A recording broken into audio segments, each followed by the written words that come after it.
हाँ ये बैठे सामने। हाँ मुझी है भाई, दोनों माँ बेटियाँ अस्सलाम वालेकुम नाज़रीन, मैं हूं फ़याज़ महमूद और आप देख रहे हैं फ़याज़ महमूद यूट्यूब चैनल। और आज हम दो मुख्तलिफ़ मौज़ूआत पे बात करेंगे। एक तो जैसा कि आपको मालूम है नूर मुक़द्दम कत्ल केस का फ़ैसला सुनाया जा चुका।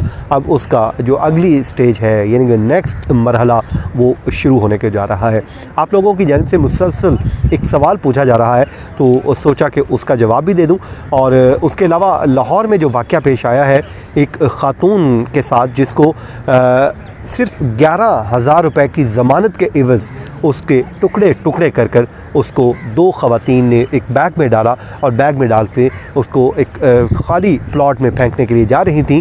तो वो सीसीटीवी फुटेज में सब मनाज़र आ गए। वो वाक़या क्या हुआ वो भी इसी वीडियो में आपसे शेयर करूँगा, लेकिन थोड़ी सी जो डिटेल्स हैं आपके साथ मैं नूर मुक़द्दम की भी शेयर कर देता हूँ कि उस पर कुछ फ़ैसले लिए गए हैं। शौकत मुक़द्दम की जो लीगल टीम है उनकी जानिब से उन्होंने उस पर सोच विचार की है कि वो करने क्या जा रहे हैं, क्योंकि उनकी लीगल टीम जो है मुल्ज़िमान को जिनको सज़ाएँ मिली हैं वो उन सज़ाओं से मुतमिन नहीं है। उसके अलावा जो ज़ाहिर है जिनकी एक्विटल हुई है उससे मुतालिक भी उन्होंने अब एक अपनी अपीलें जो हैं वो तैयार करना शुरू कर दी हैं कि वो आने वाले दिनों में अपीलें होंगी। लेकिन ये बात करने से पहले मैं आपसे लाहौर वाला जो वाक़या उसको शेयर करके बाकी चीज़ें आपके साथ मैं इसी वीडियो में शेयर कर देता हूँ। नाज़रीन, लाहौर में एक बड़ा ही अफसोसनाक वाक़या पेश आया है, इतना दर्दनाक वाक़या पेश आया है कि एक जो है 40 साला ख़ातून है उसको कत्ल किया गया है। उसने ज़ाहिर है अपने की हमसायों की को दिया होगी कहीं पे ज़मानत, एक रेफ्रिजरेटर लेके दिया था और उसकी ज़मानत उसने दी थी कि जो अदायगी है किस्तों में होगी। ये ख़ातून उसकी जो है ज़ामन बन गई। बस इस ख़ातून का यही कसूर था। वो कहते हैं ना कि जब आप किसी पे एहसान करो तो फिर उसके शर से बचो, और हकीकतन अब ये वाक़या पेश आ गया है। उस ख़ातून ने जब तकाज़ा किया कि आप जो कीमत है जो आपका 11,000 रुपये की इंस्टॉलमेंट बनती है वो आप अदा करें, उसकी इंस्टॉलमेंट तो अदा नहीं की गई, लेकिन दो माँ बेटी ने जिनमें से ये मुल्ज़िमा बुशरा है और उसकी बेटी अनम, इन दोनों ने अपने मुबैना तौर पे अपने जो तीसरे साथी के साथ मिल के उस ख़ातून को कत्ल कर दिया। कत्ल करने के बाद उस लाश को एक डब्बे में डाला और उस लाश को ठिकाने लगाने का फ़ैसला ये किया गया कि और किसी तरीके से नहीं ले जाई जा सकती। तो दो ख़वातीन जब एक बैग उठा के लेके जाएंगी तो इस तरह कोई शक नहीं कर पाएगा। लेकिन वो कहते हैं कि इंसान सोचता कुछ और है लेकिन होता वो है जो अल्लाह ताला को मंजूर होता है। और चोर जब चोरी करता है तो कभी ना कभी वो एक ऐसा खुरा ज़रूर छोड़ जाता है कि वो पकड़ा जाता है। जब ये ख़वातीन जा रही थी तो इसमें सीसीटीवी में देखा जा सकता है कि वो एक लाश को या एक थैले को घसीटती हुई ले जा रही हैं, और उसके बाद उसमें पता ये चला कि उस ख़ातून को लेके जा रही थी जिसको कत्ल कर दिया गया है, जिसके टुकड़े टुकड़े करके एक बैग में डाला गया और उसको जो है डिस्पोज ऑफ करने का बेसिकली इरादा था। ये वाक़या पेश आया है कान्हा में, जो लाहौर का एक इलाका है। वहाँ पे तकरीबन इन्होंने डब्बे को घसीटते घसीटते 300 मीटर तक का जो है वो फासला भी तय कर लिया था कि उस प्लॉट में जाके उसको डिस्पोज ऑफ करना था। और जिसके बाद ये तमाम तर जो कार्रवाई थी इनकी क्लोज सर्किट कैमरों में आ गई। पुलिस ने जब कार्रवाई की, जब क्लोज सर्किट कैमरों में ये पूरा वाक़या देखा गया तो ये भांडा उस वक्त फूटा जब क्लोज सर्किट कैमरों में ये जो वाक़या है वो रिकॉर्ड हो गया और उसके बाद ये मामला सामने आया। अब पुलिस की जानिब से मकतूला के शौहर की मदय्यत में कत्ल का मुकदमा दर्ज करके माँ, बेटी और उसके साथी मुल्ज़िम ताहिर को गिरफ़्तार कर लिया गया है और इस हवाले से पुलिस जो है तहकीकात कर रही है।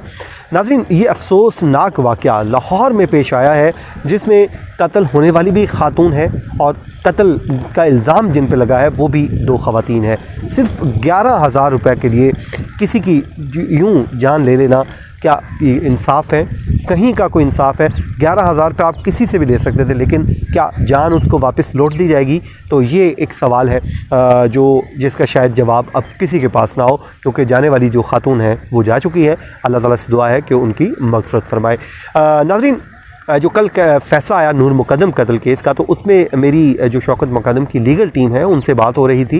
तो वो ये कहते हैं कि जो सज़ाएं सुनाई तो गई हैं, लेकिन ये सफिशेंट सज़ा नहीं बनती। जो हमारा केस था जिसके मुताबिक होना चाहिए था, तो उस हवाले से वो ये कहते हैं कि ये सज़ा जो है उसको इन्हेंस होना चाहिए। तो इसके लिए फ़ैसला ये किया जा रहा है कि इन्हेंसमेंट के लिए इस्लामाबाद हाई कोर्ट से रजू किया जाएगा, और उसके लिए उनके पास बड़ा टाइम है, क्योंकि जो मुल्ज़मान हैं उनकी जानिब से जो अपील दायर की जाएगी उसके लिए 7 दिन का वक्त होता है, लेकिन इनके पास ज़्यादा वक्त है। और इसके अलावा जो एक्विटल हुई है 9 मुल्ज़मान की, उसकी भी जो है चैलेंज करने के लिए जो लीगल टीम है वो अपना पूरा होमवर्क कर रही है, क्योंकि उसमें भी एक इनके पास अच्छा खासा टाइम होगा जिसके दौरान ये कर सकेंगे। और यूँ फ़ैसला ये किया गया है कि इस्लामाबाद हाई कोर्ट से रजू किया जाएगा, और कोशिश ये की जाएगी कि जिन मुल्ज़मान को सज़ाएँ हुई हैं उसको सज़ाओं को इन्हेंस करवाया जा सके। और साथ ही साथ ज़ाहिर जाफ़र को तो सज़ाए मौत हो चुकी है, लेकिन बाकी जो मुल्ज़मान हैं वो ये समझते हैं कि उनकी सज़ा जो है वो सफिशेंट नहीं है, तो इसमें कुछ ना कुछ और मज़ीद उनको अगर जो रिलीफ मिल जाए। और दीगर जो मुल्ज़मान हैं उनको भी वो चाहते हैं कि उनके ख़िलाफ़ भी अपील करें, ताकि उनकी भी सज़ाएँ जो है वो हो सकें। अच्छा, एक तो मामला ये हो गया। इसके अलावा जो दीगर मुल्ज़मान हैं जो बरियत जिनको सज़ाएँ सुनाई गई हैं, ज़ाहिर है वो 7 डेज़ के अंदर अंदर इस्लामाबाद हाई कोर्ट से रजू करेंगे, और उनकी ये कोशिश होगी कि वो इसी अदालती फ़ैसले का हवाला लेकर अदालत से कोशिश करेंगे कि रिलीफ़ हासिल किया जाए, कि जहाँ पे हमारे जो 9 को अक्यूज़ हैं उनको जब बरियत दे दी गई है तो फिर हमें क्यों बरियत नहीं दी गई, हमारा जो हक़ बनता था वो हमें क्यों नहीं दिया गया। वो भी उनके जो लीगल पॉइंट्स हैं उनको ज़ाहिर है डिस्कस किया जाएगा। उनकी लीगल टीम इस पर काम कर रही है, और वो जब मुकम्मल हो जाएगा तो within 7 days Islamabad high court में ये मामला आ जाएगा, यानी कि इसका जो सेकंड फेज़ है वो स्टार्ट होने वाला है। तीसरा एक सवाल मुसलसल पूछा जा रहा था कि ये एग्जीक्यूशन कब होगी, जब ये सज़ा हो चुकी है तो इस पर अमल दरामद कब होगा। तो देखें, जो हमारा सिस्टम है इसमें गलतियों की बड़ी गुंजाइश होती है।